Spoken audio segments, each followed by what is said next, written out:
A grande área da cultura nos jornais brasileiros envolve artes plásticas, cinema, literatura, dança, teatro e várias outras manifestações artísticas. Afinal, o que é jornalismo cultural? Como se expressa?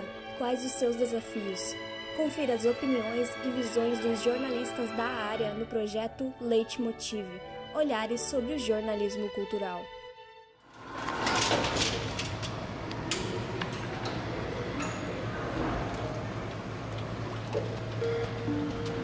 Então, eu sou o Rogério Pereira, eu sou jornalista de formação e trabalho só com o rascunho já há quase 19 anos.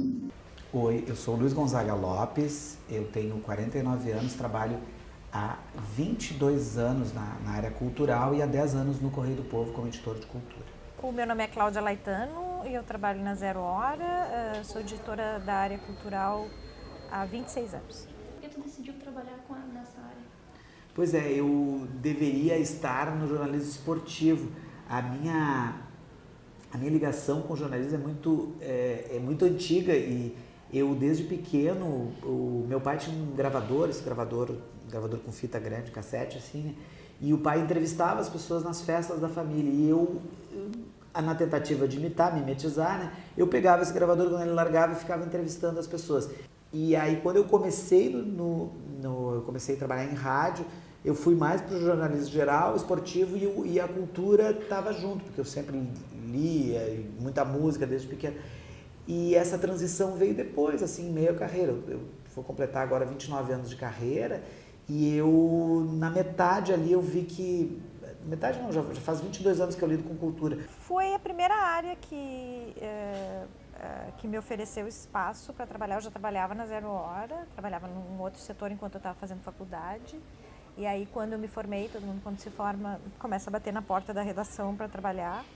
E eu fiz a mesma coisa, funcionava de uma maneira mais improvisada do que funciona hoje, que tem caminhos mais burocráticos para isso. Mas na época a gente procurava o editor-chefe, levava uns textos e pedia para ser lembrado quando houvesse uma vaga.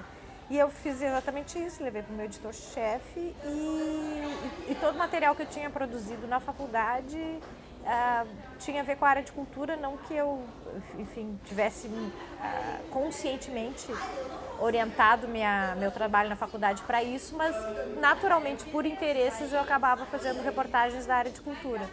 Então, ele me indicou para a primeira vaga que abriu no segundo caderno. Bem, não é uma decisão, né?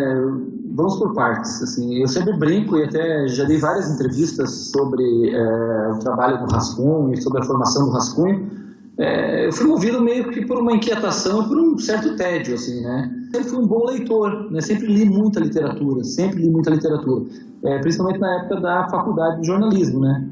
E aí eu tinha uma coluna num jornal pequeno aqui da cidade, que chamava Jornal do Estado, não tinha nenhuma relação com o Estado, com o governo, mas chamava Jornal do Estado, hoje mudou para Bem Paraná, e eu tinha uma coluna sobre literatura toda segunda-feira ali, eu escrevia e tal, sobre alguns livros que eu gostava, e aí era uma coluna bastante impressionista, e aí eu resolvi propor ao Jornal do Estado, juntei alguns amigos, algumas pessoas, e nós propusemos ao Jornal do Estado para que fizéssemos um suplemento literário, né, para encartar no Jornal do Estado. Então nós tínhamos que fazer um suplemento literário aqui numa cidade periférica, que era Curitiba, nos moldes que fugissem um pouco desses suplementos maiores. E aí, com o tempo, o que aconteceu? O rascunho foi ganhando muito mais corpo, né? Muitas pessoas começaram a vir, a trabalhar no jornal e tal, a se incorporar no jornal. E aí todos os outros suplementos literários foram morrendo, né? Hoje praticamente nenhum jornal tem suplemento literário. E o rascunho continua aí, agora a gente está chegando a 19 anos e temos mais de 100 colaboradores, né? Eu acho que o grande obstáculo é material humano, é apoio. A editoria de cultura em qualquer jornal, e talvez eu possa estar sendo... Eu sempre sou duro, quando eu falo em universidades, eu não gosto de mentir. A nossa editoria é o patinho feio, nós estamos aqui numa sala onde a gente faz reunião de editores. O assunto da cultura, a não ser que tenha uma morte de um grande ídolo ou um grande show no dia, nós sempre somos o assunto secundário, o assunto que não vai render chamada de capa, que nós temos que batalhar. Então, falta de material humano, falta de atenção interna dentro dos próprios jornais, porque a política geral, etc. e tal, questões de polícia, de segurança, são muito mais importantes, assim como é na vida. Agora, é muito difícil, é muito difícil você falar em jornalismo cultural num país como o Brasil. A gente não pode esquecer assim, que a quantidade de leitores que vão de encontro, por exemplo, aos suplementos literários é quase ninguém, né? Então, assim, você tem uma massa de leitores muito reduzida, né? Se você pensar nos suplementos literários ou nas matérias sobre literatura que estão nos jornais, e, assim, quantas pessoas ainda leem jornal impresso? Desse número de pessoas, você tem que tirar o extrato quantas pessoas realmente se interessam pelo caderno de cultura, mas assim, pelo caderno de cultura no sentido de discussão, né? Porque você pega os cadernos de cultura, normalmente é um serviço, não é uma discussão. É assim, é o filme que estreou, é o ator que está fazendo sucesso, você pega o caderno de cultura para ver, eu vou no cinema, eu vou no teatro, eu vou visitar sei lá, eu vou sair para jantar, eu vou num restaurante e tal, e aquilo serve mais ou menos como um guia. Porque a discussão sobre cultura, eu acho que ela não está, e já faz um bom tempo, ela não está nos cadernos de cultura. O que aconteceu nos últimos anos, assim, de encolhimento das redações, encolhimento dos jornais, então isso tudo foi fazendo com... E também o enorme quantidade de informação que as pessoas consomem durante o dia. Tudo isso fez com que mudasse um pouco essa relação, por exemplo, com grandes textos de crítica no jornal impresso. Isso num tempo em que o jornal impresso era a única fonte de informação e que o modelo de negócio do jornal era outro, então os jornais podiam ter muitas páginas e redações grandes. Então isso mudou muito.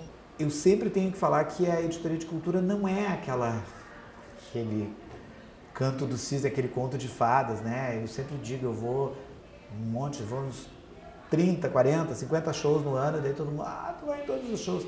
Sim, mas quem está anotando ou digitando ou mandando just in time ali sou eu, né? Tu tá lá curtindo o show, né?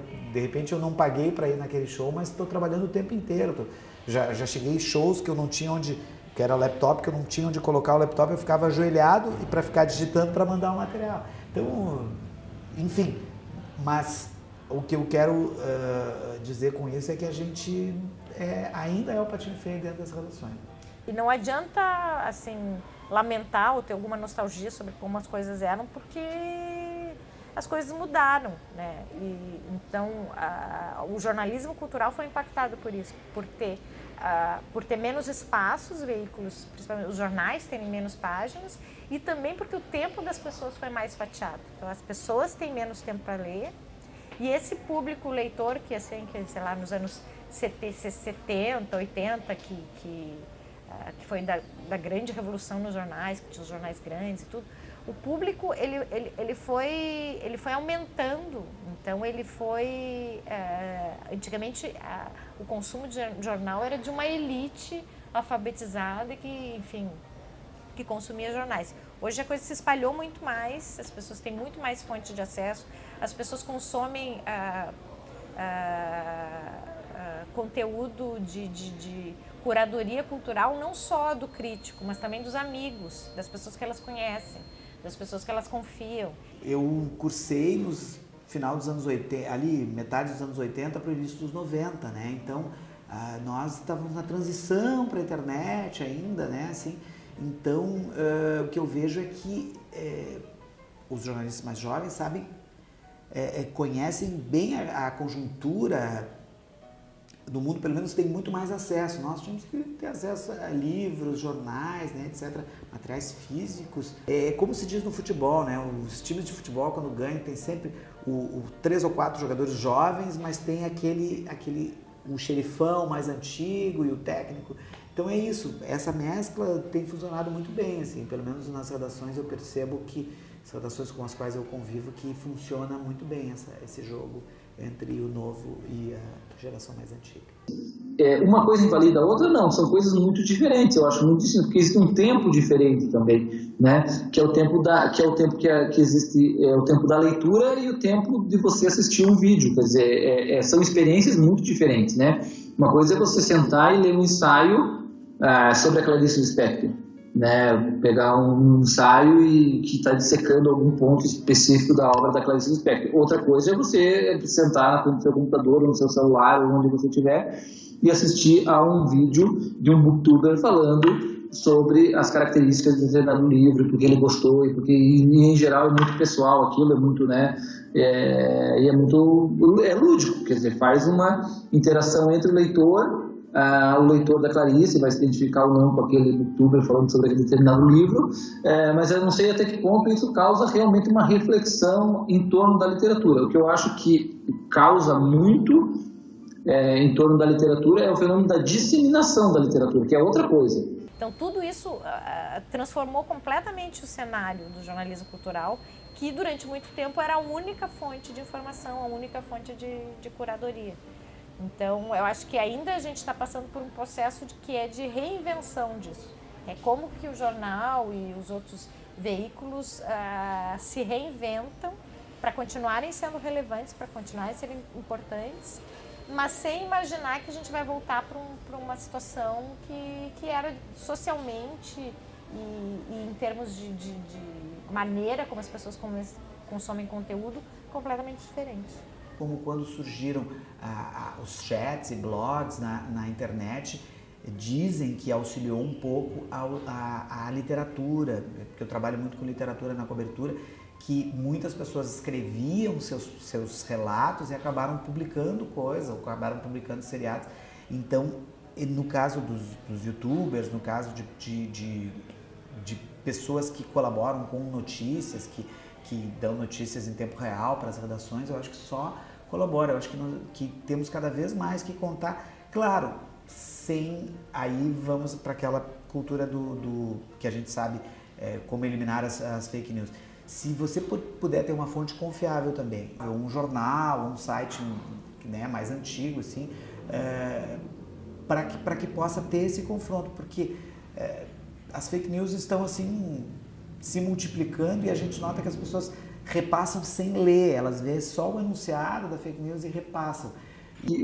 O que acontece aí é uma questão de você, como você consegue se aprofundar em determinado assunto, se é que você quer se aprofundar em determinado assunto também. Muitas coisas muito boas, levando em consideração a capacidade do leitor, né, do youtuber e tal, ali, coisas muito, muito rápidas, muito ligeiras e que só toca as pessoas que estão ali, que têm alguma intimidade ou alguma proximidade com quem está comunicando, né? Mas isso é bom ou ruim? Não é bom nem ruim, eu acho. Eu acho que é um fenômeno que você tem que faz parte hoje em dia desse espectro imenso que é a comunicação. Quer dizer, né, você sai do modo tradicional, que é ler o Rascunho, ou ler a Piauí, ou ler, sei lá, 451, e ao mesmo tempo você pode tanto estar lendo esses jornais, quanto você pode estar assistindo vídeos e interagindo com pessoas que leram e mandando coraçãozinho, sei lá, florzinha, qualquer coisa, pelos meios digitais.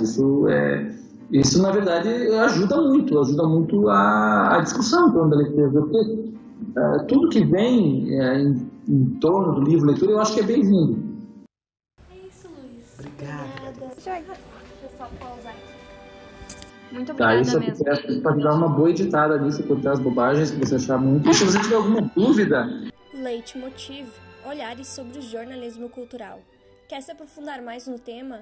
Confira os próximos episódios da websérie e não esqueça de visitar o perfil do site no Medium e no SoundCloud.